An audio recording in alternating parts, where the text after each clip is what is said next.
Hello everyone and welcome to part 7 section 5 of the Ode on a Grecian Urn। इस part में या इस section में कह लीजिए, इस कैंटो में कह लीजिए, लास्ट ये कैंटो है हमारा पोम का, लास्ट पार्ट है ये। इसके बाद जो क्वेश्चन आंसर होंगे वो क्वेश्चन आंसर्स जो हैं इस पोम के मैं पैट्रियन पे डालूंगा। पैट्रियन का लिंक मैं नीचे दे दूंगा। ये एक पेड साइट है, वहां आप जो है सब्सक्राइब कर सकते हैं। उसमें $1 जो है वो कॉस्ट रहेगी। अगर आप नहीं सब्सक्राइब करना चाहते तो ना करें, कोई प्रॉब्लम नहीं है। लेकिन जो क्वेश्चन आंसर्स का वीडियो होगा इसका वो पैट्रियन पे डालूंगा मैं। तो पोम को थोड़ा डिटेल में डिस्कस कर लेते हैं। चलिए स्टार्ट करते हैं लास्ट पार्ट को। ओएटिक शेप। ओएटिक शेप ये किसको कह रहा है? ये कह रहा है अर्न को। कीट्स जो है अर्न को यहां एड्रेस करते हुए कह रहा है ओएटिक शेप। एटिक शेप मीन्स यूनानी कला। आगे कह रहा है फेयर एटीट्यूड। फेयर एटीट्यूड, सुंदर कलश। With bread. With bread means जिसके ऊपर नक्काशी हुई है, यानी ओ यूनानी कला, यानी ओ यूनानी कला के बहुत अच्छे नमूने। अरे वो सुंदर कलश, वो जिसके ऊपर ये सुंदर नक्काशी हुई है। किस चीज की नक्काशी हुई है? Of marble man and maidens overwrought. जिसके ऊपर ये जो मार्बल से बने मैन हैं और मेडन्स हैं। ओवररॉट होता है, रॉट होता है एक तरह से जो किसी फॉर्म में चेंज कर दे। तो ओवररॉट मीन्स जिसपे जगह जगह ये नक्काशी हुई है, बहुत ज्यादा ये जो नक्काशी हुई है मेंस की, मेन और मेडन्स, यानी मेंस मीन्स ये मेंस नक्काशी इन आदमियों की और मेडन्स की। तो ओवररॉट बहुत ज्यादा वो जगह जगह नक्काशी हुई है। With forest branches and the trodden weed. और आदमी और औरतों के साथ उसके ऊपर किस चीज की नक्काशी हुई है? फॉरेस्ट ब्रांचेस की नक्काशी हुई है, यानी उसके ऊपर उकेरे गए हैं forest branches. And the trodden weed. Trodden होता है कुचला हुआ, और वीड जो खरपतवार, जैसे मान लीजिए आपके गेहूं की फसल है और उसके अंदर जई उग जाए या कोई और पौधा उग जाए तो वो आप खरपतवार ही मानेंगे, आप उसको गेहूं की फसल से निकाल देते हैं। तो वीड यहां पर वो घास फूस है जो वहां जंगल के अंदर उगी हुई है, और उसके ऊपर क्योंकि पेड़ों के नीचे बहुत सारे युवा हैं, मेडन्स इधर उधर भाग रही हैं। कहीं प्रीस्ट जो है वो एक सेक्रीफाइस के लिए हीफर को लेके जा रहा है, और पूरे नगर के लोग वहां आए हुए हैं देखने के लिए। तो ये जो घास फूस है जंगल की वो कुचली गई है। तो क्या क्या उसके ऊपर नक्काशी की गई है? आदमियों की, लड़कियों की, फॉरेस्ट ब्रांचेस की और कुचली हुई घास फूस की, यानी खरपतवार की। दाउ साइलेंट फॉर्म। अब ये फिर से इसको एड्रेस कर रहा है। एड्रेस कर रहा है तो ये मान के चलिए कि यहां एपोस्ट्रोफी तो है ही है। पोएट ने एपोस्ट्रोफी का यूज तो यहां पे किया ही किया है। तो दाउ साइलेंट फॉर्म, तुम जो चुप्पी साधे हुए हो। यानी फॉर्म होता है जैसे फिजिक फॉर्म हो गई भाई, बनावट या कोई भी जो चीज हमें दिखाई देती है वो उसकी फॉर्म होती है। तो ये कहता है साइलेंट फॉर्म हो तुम बिल्कुल चुप हो। Dust tease us out of thought. Dust tease us out of thought as doth eternity. Eternity होता है शाश्वतता, किसी भी चीज के सदा सदा बने रहने की बात। तो वो कहता है कि तुम जो है हमें उस तरह चिढ़ाते हो विचारों में जैसे एटर्निटी शाश्वतता चिढ़ाती है, यानी तुम हमें बहुत ज्यादा सोचने पर मजबूर करते हो,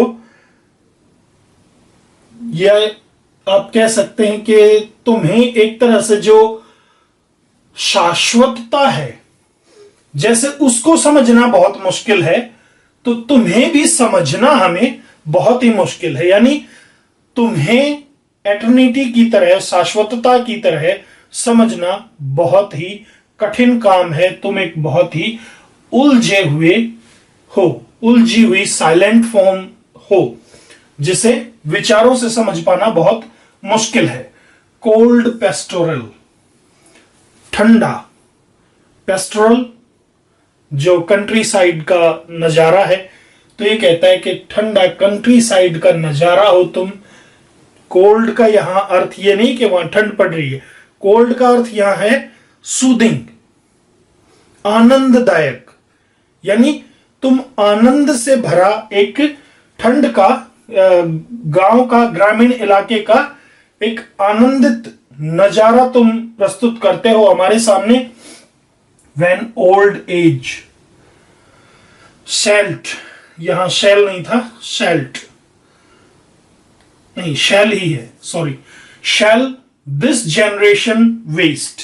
When old age shall this generation waste, इसका अर्थ है कि जब बुढ़ापा आएगा, या आप कह सकते हो टाइम, समय बीतता जाएगा, तो ये जो जनरेशन है, पोएट कहता है हमारी जो जनरेशन है वो वेस्ट हो जाएगी। दैट मीन्स वो बर्बाद हो जाएगी, खत्म हो जाएगी, खराब हो जाएगी, उसका विनाश हो जाएगा। दाउ शैल्ट रिमेन, तब भी तुम रहोगे। यानी जो ये प्रेजेंट जनरेशन है हमारी, किड्स अपनी जनरेशन की बात कर रहा है कि हमारी जो जनरेशन है वो खत्म हो जाएगी, लेकिन तुम तब भी रहोगे। इन मिडस्ट ऑफ अदर वो, अदर वो दुख तकलीफ, दूसरी जो दुख तकलीफें आएंगी। देन आर्स मीन्स हमारी वजह, हमारे जीवन में दुख तकलीफें हैं, तुम अब भी बने हुए हो, as it is, happy mood में हो, खुश हो, बहुत अच्छे लग रहे हो। फिर हमारी जनरेशन खत्म हो जाएगी, तुम फिर भी बने रहोगे। कहां? Midst of other woe than hours, कि जो दूसरी जनरेशन आएगी, जो फ्यूचर की जनरेशन आएगी, उसकी जो दुख तकलीफें होंगी उनमें भी तुम एज इट इज सुंदर और काम जो है बने रहोगे। यानी बहुत ही सूदिंग इफेक्ट तुम्हारा जनरेशन टू जनरेशन बना रहेगा। A friend to man, a friend to man to whom thou sayest, तुम जो एक आदमी के दोस्त हो, इंसान के जो तुम दोस्त हो, यानी इंसान के दोस्त बनकर टू whom thou sayest, और उस इंसान को, यानी मानवता, यहां एक सिंगल मैन की बात नहीं कर रहा, वो मानवता की बात कर रहा है कि तुम मानवता के दोस्त हो और उसे तुम कहते हो, क्या कहते हो, क्या कहता है ये और सॉरी क्या कहता है अर्न, ये जो लास्ट की दो लाइनें हैं इस पोम की सबसे इंपॉर्टेंट और सबसे ज्यादा डिस्कस की गई और इंग्लिश लिटरेचर की सबसे फेमस लाइंस हैं। Beauty is truth, truth beauty. यहां पर कौन बोल रहा है ये बात अर्न बोल रहा है, पॉट बोल रहा है कि ब्यूटी जो है, सुंदरता, वो सच है, ट्रुथ ब्यूटी, और सच्चाई ही सुंदर है। जैसे अपने यहां है हिंदू रिलीजन में सत्यम शिवम सुंदरम, कि सत्य ही शिव है और शिव ही सुंदर है। तो ये कहता है कि जो सच्चाई है, जो ब्यूटी है, वही सच है। अगर आपको किसी चीज में सुंदरता दिखती है तो वो सच मानिए, और ट्रुथ, ब्यूटी और सच्चाई जो है वो सुंदर है। दैट इज ऑल, यही सब कुछ है। ये नो ऑन अर्थ, जो तुम धरती पर जानते हो, यानी जिस चीज का तुम्हें धरती पर पता है वो यही कुछ है। एंड ऑल ये नीड टू नो, और यही सारा सब चीजों का सार है जो तुम्हें जानने की जरूरत है। किसको? ह्यूमन बींग्स को। ये बात किसको कह रहा है? कौन कह रहा है? ये बात अर्न कह रहा है, और ह्यूमन बींग्स को कह रहा है कि सुंदरता ही सच है, सच ही सुंदर है, और यही वो चीज है जो तुम धरती पे जानते हो, और तुम्हें जो कुछ जानने की जरूरत है वो बस यही है। वो क्या है? कि सुंदरता ही सच है, सच ही सुंदर है। तो ये एक तरह से इसकी जान लगा लो इस ओड की, ये 2 लाइनें। तो इसके अंदर जो फिगर्स ऑफ स्पीच यूज हुए हैं, जैसे मैंने बताया आपको दाओ साइलेंट फॉर्म, तो ये यहां पे एपोस्ट्रोफी यूज की है पोइट ने। और जैसे कि इसमें आप लगाएं, यहां से आप लगा लें कि thou shalt remain in midst of other woe than ours, a friend to man, a friend to man, आदमी का दोस्त। दाउ सेयस्ट, तुम कहते हो। अब कहेगा कौन? जिसकी पर्सोनिफिकेशन कर दी गई हो। तो यहां से यहां तक, क्योंकि जो अर्न है वो बोल रहा है, और वो मनुष्य का दोस्त है और मनुष्य को बोल रहा है, तो ये यहां पे पर्सोनिफिकेशन हो गई। ओके, ये यहां पे पर्सोनिफिकेशन हो गई। एपिस्ट्रोफे जैसे ओएटिक शेप, ये भी एपिस्ट्रोफे हो गया, पर्सोनिफिकेशन नहीं, ये एपिस्ट्रोफे हो गया। फेयर एटीट्यूड, ये भी एपिस्ट्रोफे उसने यूज कर दिया।